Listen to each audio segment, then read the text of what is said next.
How did that one go? Pressure.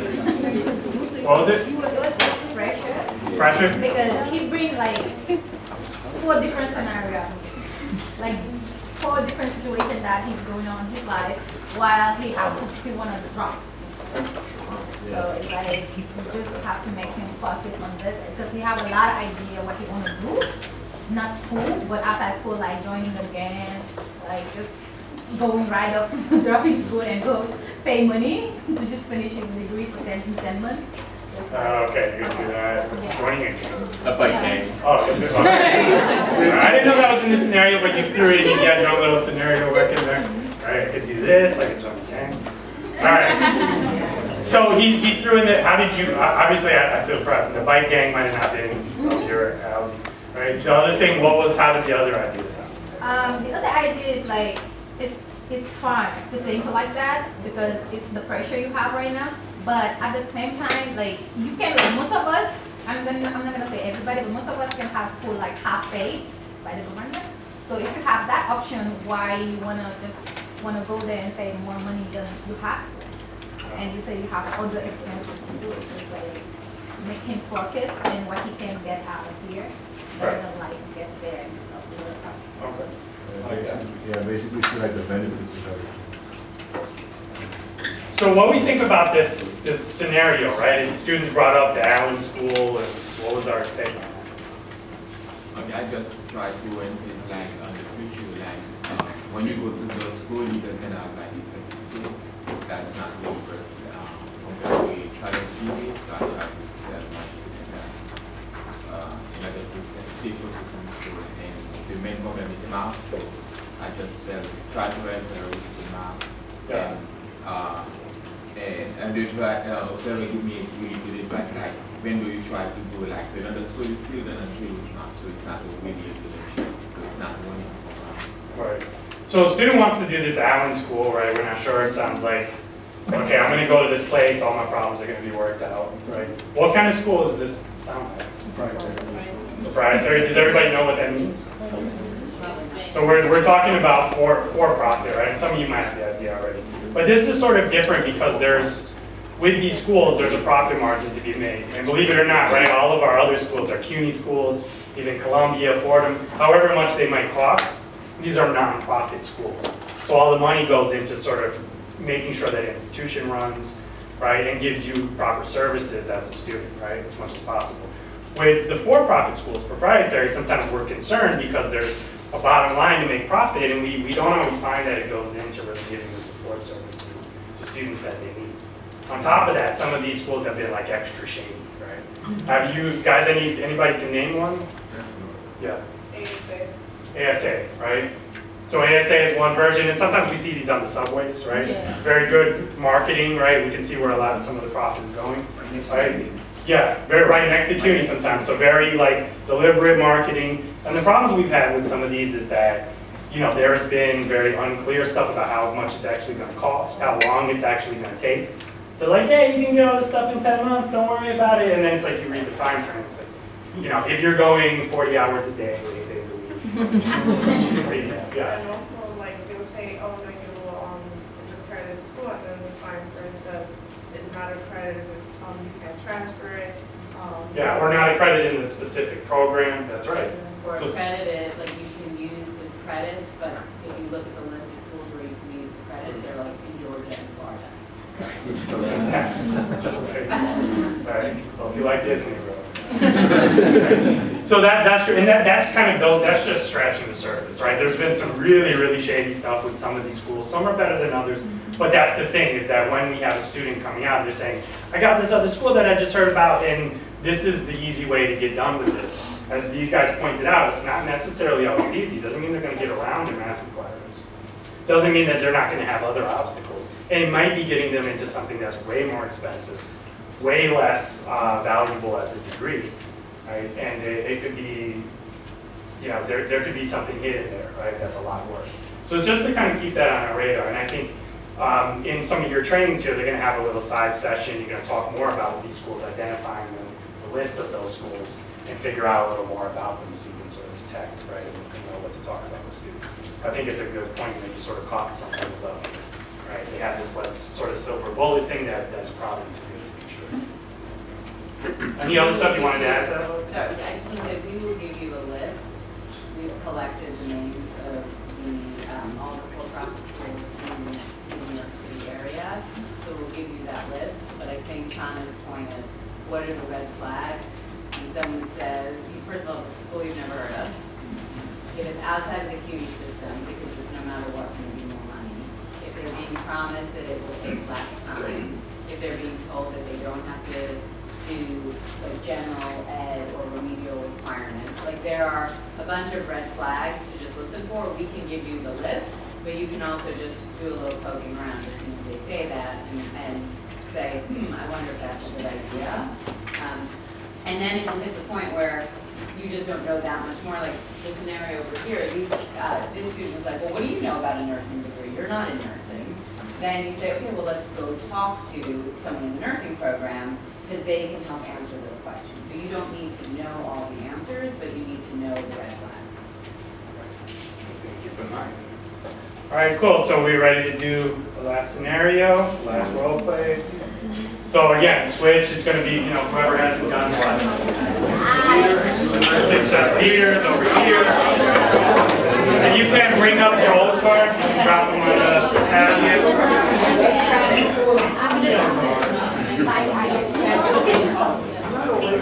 They're success leaders.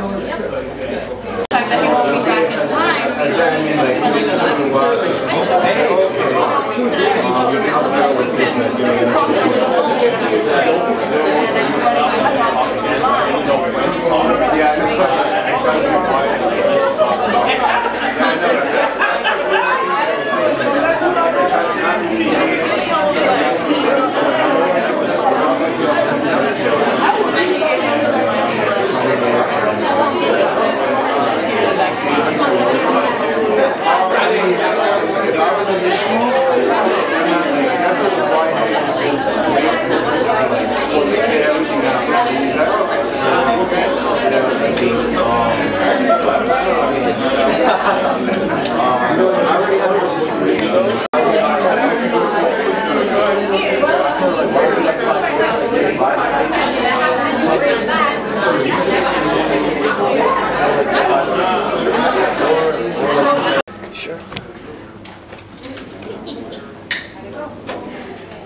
It was in Jamaica, and they was partying, doing whatever they was doing. I tried to be of assistance, but they was focused on partying. So I said, I'll help you if I can. I try to help you now, but they were so focused on partying. It was like, I tried, but. Feeling a little taxed out from that. A little done. Nah, I tried, So student, how was that? Did you sort of leave it there, like? I asked if I could send him the email that was sent to me so he could help explain it, and then he asked me if I spoke English. He tried to be as helpful as he could, but I wound up hanging up on him because I had to go apart. Oh, okay. So I think there's some mutual stuff, right? I obviously didn't hear everything, but it seems kind of like you're getting a little frustrated with how she maybe not engaged. You're like, he doesn't seem to, if this isn't working, I'm sending email, but it's not going anywhere. And you still went your own ways there. I don't think I got frustrated though. Just like, okay, wish you the best, right? All right, but it felt like that's all you could do at that point. Yeah. Okay. How was that? It was pretty good because she was pretty calm and had that attitude over the phone. Okay. Her attitude was like on 500, and I was trying to bring her down. I was like, take deep breaths. I understand your stress. We're going through this together. I got you. And then she hung up on me twice, and I called her back and then emailed her. And I was like, I don't know what happened, but I was still trying to help you out here. And I was like, I'll make sure I email you. I understand you gotta go, but we gotta get this done. All right. So we have some tough students. He wasn't Jamaican. And he called me, tell me that he needs to register for class and get registration back. And he's coming back the day before class. So I told him that I was gonna try to find some information for him, but I couldn't register him. I was gonna go to his department and find the information and email them to me. And I tried to be as helpful as possible, but he was like, oh, I'm coming the day before, I'm having fun, doing all this. But yeah. Okay. Yeah. Yeah, one more thing. It's like, because the students overseas, so we have like some fee, maybe the calling card, 1 hour. So we suggest like use like other social media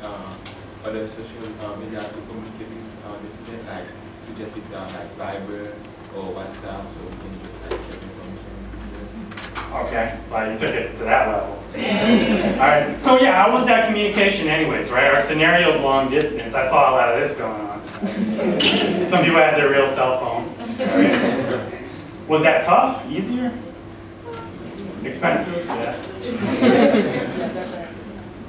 Frustrating. Frustrating?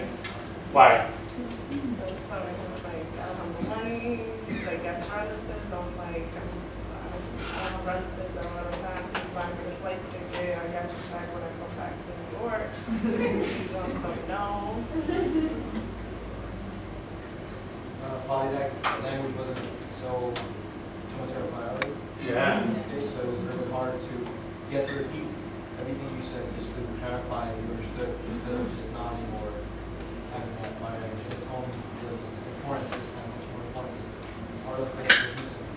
All right, that's right. I mean, thinking about that, right? So sometimes it's like the body language isn't there, so that could be a positive, right? We stop and we're like, and then we go back, hey, how you doing, right? But you're sort of saying that's not always necessarily great because our tone is still there, right? We can't show any positive things, right, through the body language. You can't see how they're receiving this, right? It's really questionable. So like, how are they responding to this on the other line?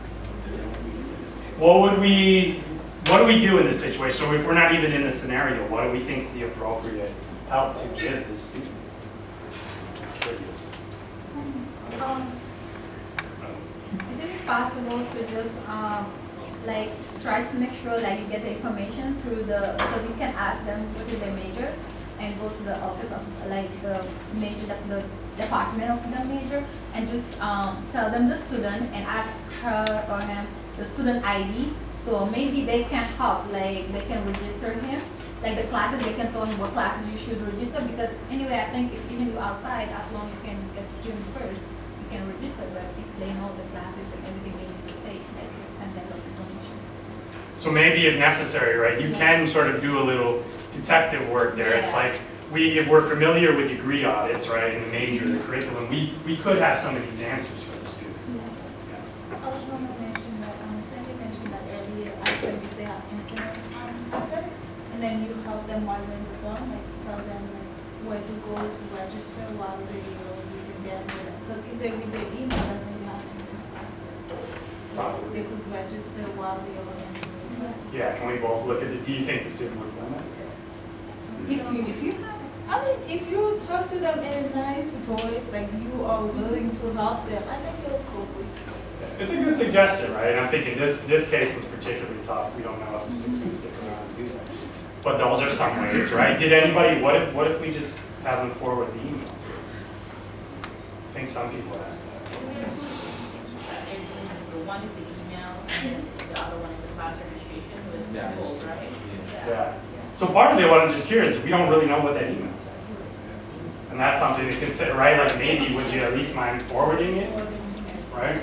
So at least we could see that if they're willing, and then we know, because it might be something that totally trumps all the other stuff that we were thinking about, right? Register, oh no, you actually have something way different going on here, right? And that's what this email is. Or maybe the email has some positive stuff that oh, this is going to be helpful. Can I? Right? Yeah. Like, so as part of, is it a part of our job, like if it's possible, like if we're allowed to do that, like to ask the student, like, okay, what is your cuneiform? Because usually your cuneiform, you have your pathway, so you know what class you should take as your major, because they put it there. So if is it allowed for us to have their information, like go to their CUNY first and tell you, because sometimes maybe the internet isn't working there, and tell them, oh, this is the class is available for you. Do you want to take this one? And you just do the thing for them. Like, are we allowed to do that? Well, so first, I don't have an answer because I'm not your supervisor. But it's right. So it's thinking, there are going to be some concrete rules. Yeah. So one of the student success leaders' job is to assist, to help present options for the students to make the decision on their own. So it's not generally advisable that you do it for them, helping them. So looking at it with them and saying, oh, it looks like you need any of these classes, you pick one. So you put it back on the student, because if you tell them or you pick a class with them and see it's the wrong class, it will be that this person picked those classes for me. They will not take responsibility for it. So yeah, so you and the supervisors have access to the students' information. So you don't have to ask them. If it's something you need help, your supervisor can look at it for you and help you with that. In addition to that, it's compromising information on those portals as well, so you wouldn't want to, just for privacy's sake, be entering that person's personal portal. So presenting options, I think you said, is the best as well. But some of it, right, you do it, it's like, why don't you just tell me what to do this stuff, and then it's like, why did you tell me to do that, right, when it doesn't go well. So we're sort of avoiding some of that. But that, I think, this is definitely a type of situation to check in with your supervisor after you have this conversation. But it's also in the moment of the conversation, it's really you guys thinking about, what is my role with this challenging scenario, maybe perhaps challenging student? How far do I go, right? Am I taking as much of this upon myself? Do I call back a couple of times? Do I hit a point where it's like, okay, I'm going to wish you the best, and I'll talk to my supervisor, and I don't know if there's much more that I can offer.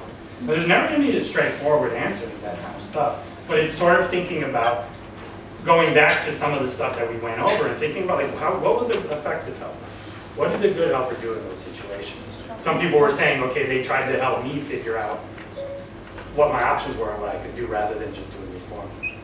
Or another bad one was, right, the person didn't just get too frustrated or make it about themselves or bark orders at me, right? They had to sort of step back, be a little patient, and see, what could be done or how they could best communicate with us. So it's keeping in mind, where are those roles? Where are the outcomes that we want to have if we're getting helped? And how might we try to do this with the student? And sometimes it's not going to work exactly as we planned, right? And that's just it. Doesn't mean it's the end of the world or that we can't come back to it, but just like, okay, we got to rethink this, right? We'll come back and talk to them again another time. Any questions on the stuff today? Great job. When we breezed through a lot of information.